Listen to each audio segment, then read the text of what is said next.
وطن ما افغانستان یعنی ملت ما که در زندگی میکنیم از هر نگاه غنی هست.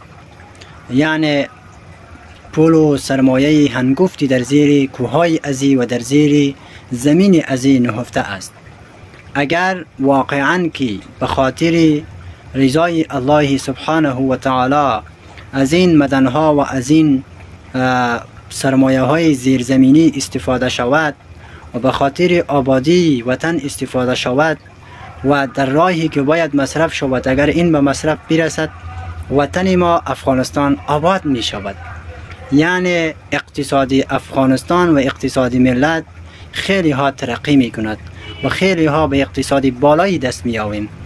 لیکن هدف اساسی در این است که باید از این مدن ها و از این رزق هایی که الله متعال در زیر زمین برای بنده های خود عطا کرده است درست استفاده شود و تا اینکه سبب آبادی وطن و افغانستان ما شود.